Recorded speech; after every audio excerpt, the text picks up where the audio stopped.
Change is sweeping through China's factories, where workers' demands are growing as they realize their value to employers and the Chinese economy. Unrest, suicides and strikes have forced some companies to increase workers' wages and benefits. The unrest has driven home a looming reality. The supply of young Chinese workers has peaked and is rapidly dropping thanks to stringent family planning policies. And today's young workers are less willing to toil long hours for dismal wages. I'm Shakuntala Santharan. On this edition of 101 East, we look at the changing face of China's labour force. Here's more from Steve Nettleton.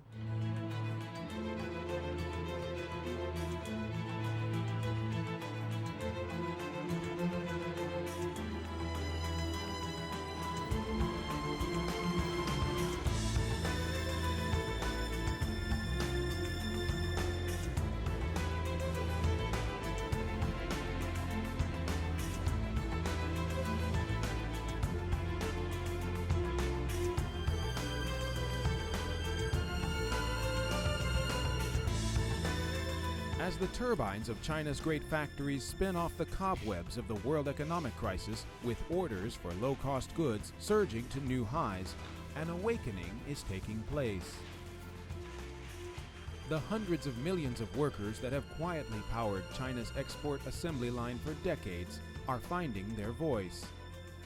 We are not asking for too much, just that the working hours abide by the labor law and the food should be suitable for human beings. A young, bold workforce is finding new leverage, in part because their once seemingly endless ranks are starting to dwindle. China's economy has been on a fast upward trajectory for the past 20 or 30 years, but actually there is not enough labor to support this economic growth. And their rising self-confidence creates a new burden for employers. On one hand, the raw material is more expensive. On the other, the workers are asking for higher pay.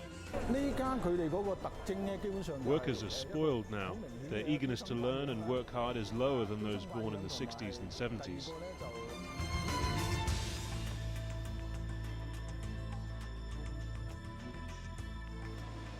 For generations, Chinese workers have endured low wages and tough conditions, as long as they could provide for their families. But now, emboldened by new labor laws and a strong economy, more workers are taking a stand to demand higher salaries and better benefits. About 2,000 workers at a Honda plant in southern Guangdong province walked off the production line in May in protest of low wages.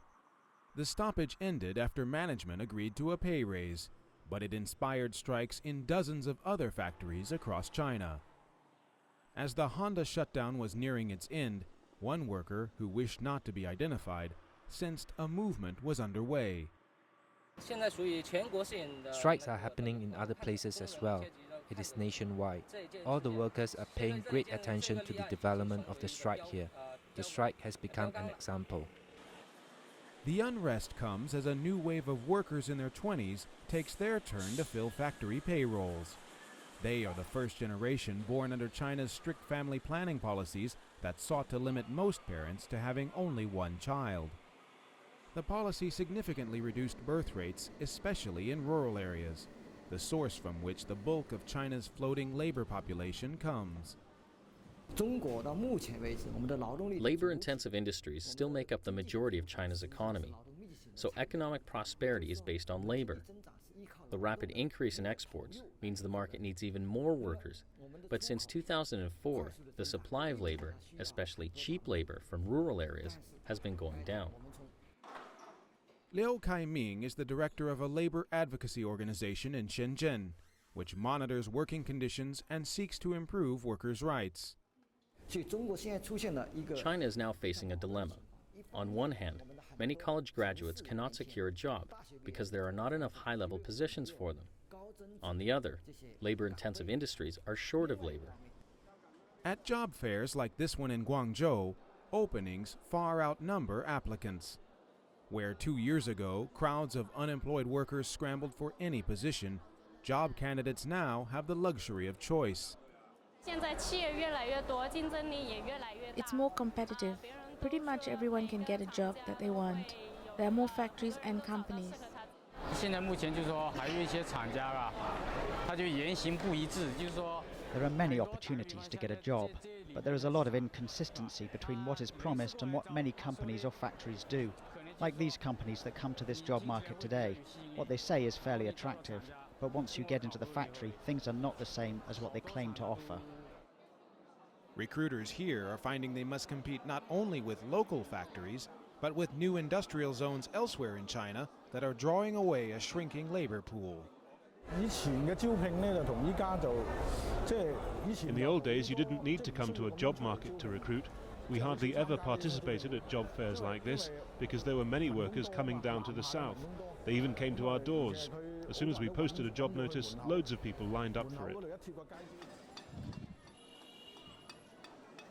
Now, many managers take their notices to the streets, advertising vacancies in industrial neighborhoods populated by migrant workers. While workers here have an abundance of prospective employers, trust and goodwill are in short supply. A rift is growing between companies and an increasingly assertive workforce. Workers say that while wages have risen, they are not keeping pace with China's expanding economy. Factories accustomed to cheap labor are reluctant to significantly increase wages and benefits. Although now I get paid better, the living cost is higher too, so it doesn't make a big difference. To be honest, the salary is even lower, if you take the increased living expenses into consideration. Workers quit because they can hardly make any money. Some bosses have to hire 10 workers one day and find another 10 the day immediately after, since the first 10 workers ran away when they found out their boss doesn't pay them on time. We should demand our legal rights. Everyone has his or her value. If you hire people to work for you, you should pay them according to the value they have contributed. It's not that all the bosses in China are not trustworthy. Actually, it is the workers who make the boss vulnerable. If they don't work well, the boss goes bankrupt and cannot pay the salaries. So then the workers will feel angry with these bosses. Both sides have contributed to the issue. For many factory managers, the squeeze also comes from retailers and consumers half a world away. Jamal Nasser of Britain runs a clothing export business in Guangzhou. He must strike a balance between rising worker expectations and his clients in Europe, who are unlikely to pay more to cover growing labor costs.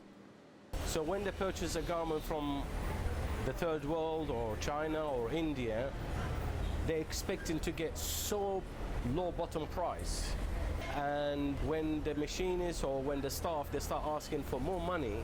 Now I can't get more money out of my customers to be able to give to my workers, so it's quite a big battle and does affect quite a lot, because there is even some cases really I broke even. I didn't even make a single penny.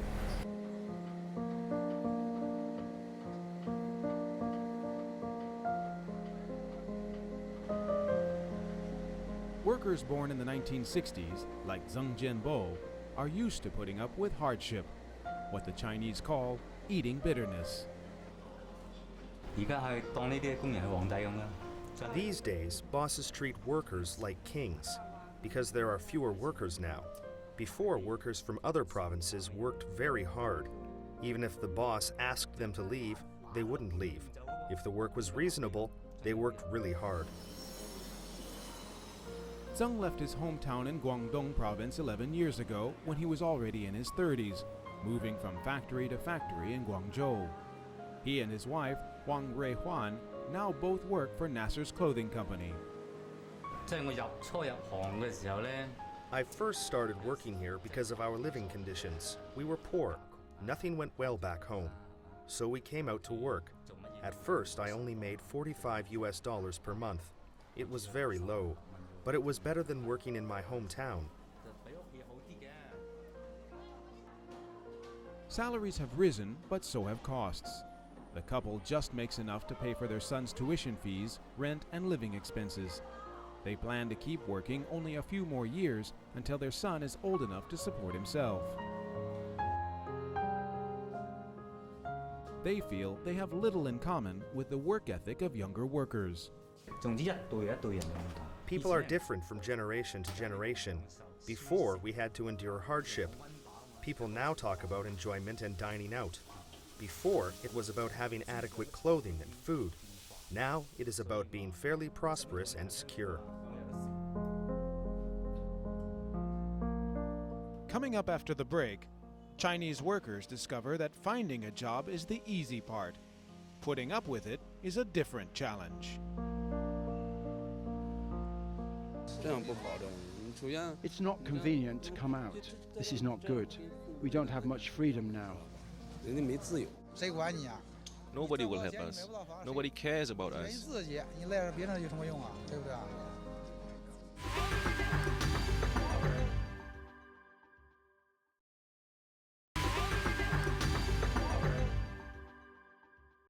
Welcome back to 101 East. This week we're looking at the changes sweeping across China's labor force, where workers are demanding more from their employers.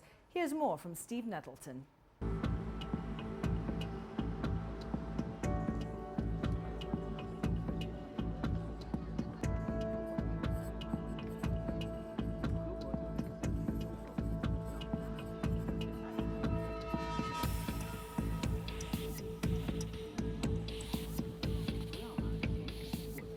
A new generation of migrant workers is streaming into China's manufacturing center of Guangdong.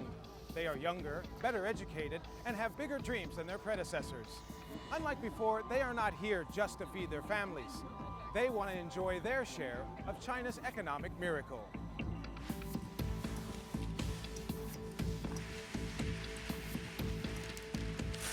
Nearly 250 million migrant laborers have formed the backbone of China's development machine. But while jobs are plentiful, workers still face many difficulties. Lengthy separation from family, cramped living conditions, and policies that make many feel excluded from the urban community they've adopted.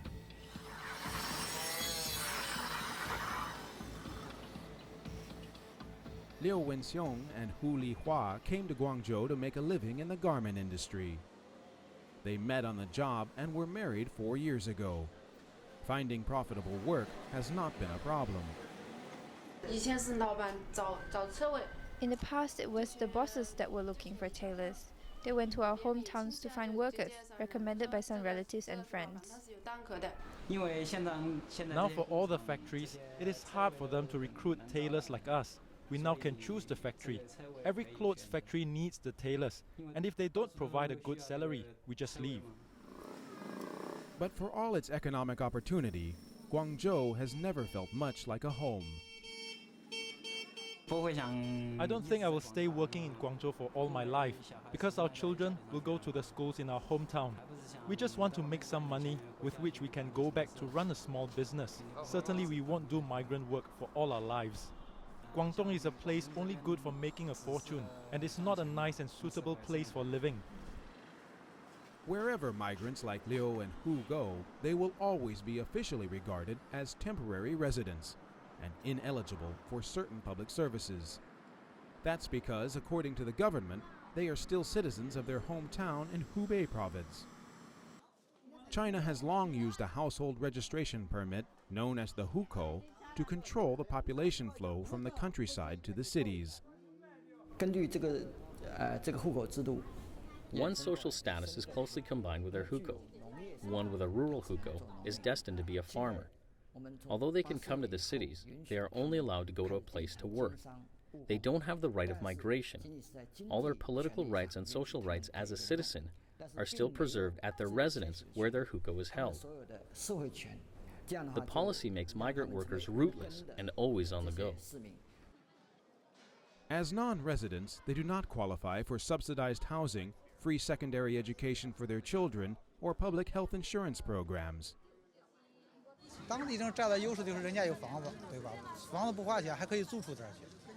Locals have advantages because they have houses and some of them have more than one, so they can live on rent and not do any work. But migrant workers have to be able to afford a house on their own and also cover daily spending.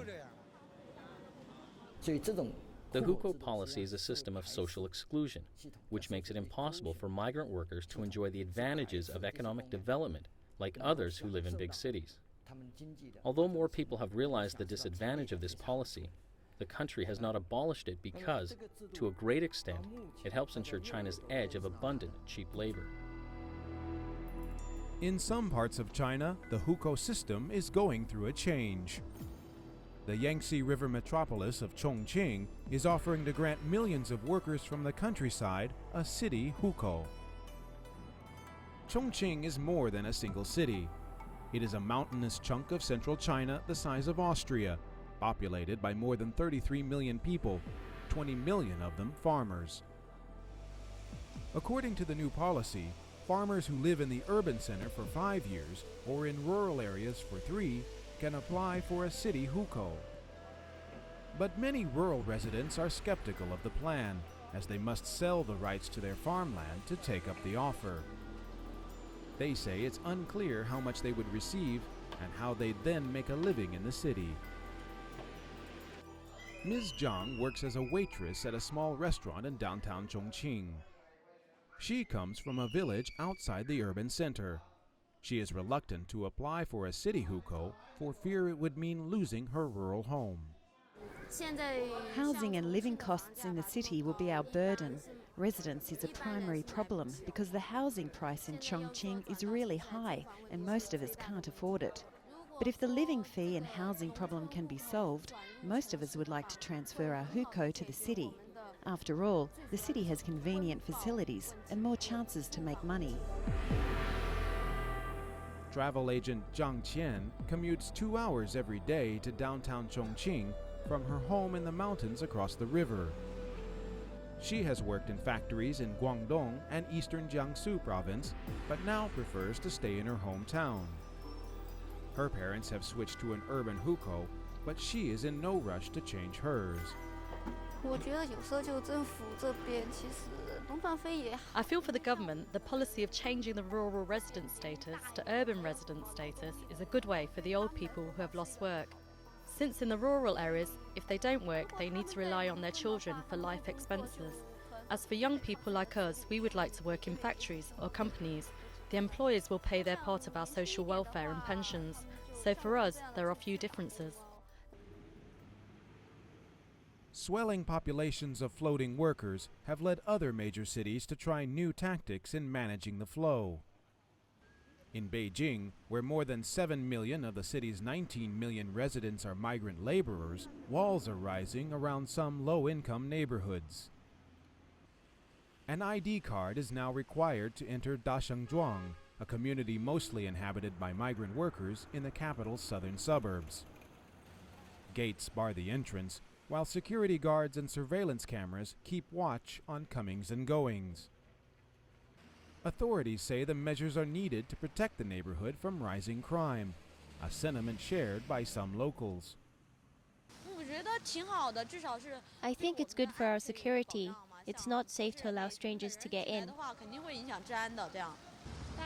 I prefer living under control. For others, though, the extra security seems like another way to keep migrants isolated and marginalized. It's not convenient to come out. This is not good. We don't have much freedom now. For example, I cannot easily get out to buy some food if I'm hungry at night. Most villagers are migrant workers. They might not get used to this management system at the beginning, but I think eventually they will get used to it. Adapting to hardship has proven a defining trait of China's manufacturing workers, who still toil away for an average of only 80 US cents an hour. They are driven to endure out of necessity.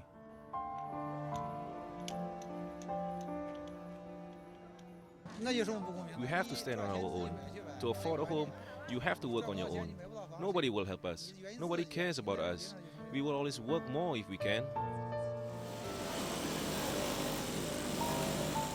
But as the size of China's migrant workforce diminishes, so too may their willingness to put up with difficulties and low pay.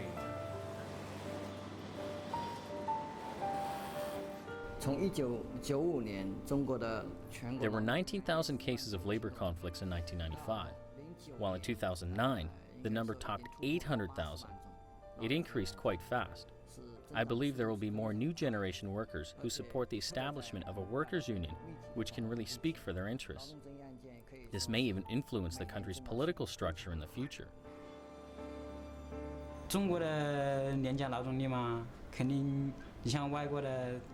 Chinese labor is very cheap. Foreign workers live a very comfortable life, only working 8 hours a day. Our living conditions are bad too. I hope my living conditions can improve. Of course, I hope food, clothes, and housing can all become better.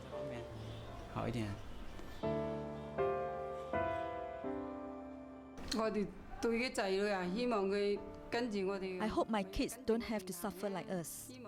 I hope they will be better than us. My son earns very little money now, but we still ask him to endure. He needs to work hard. There's no other way.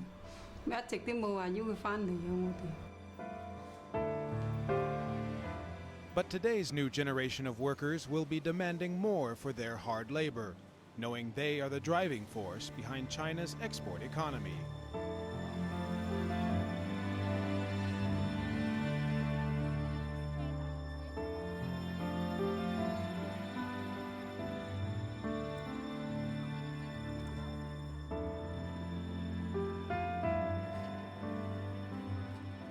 That's all the time we have for this edition of 101 East. You can follow the program on our website, podcast, and Facebook. From all the 101 East team, thanks for watching.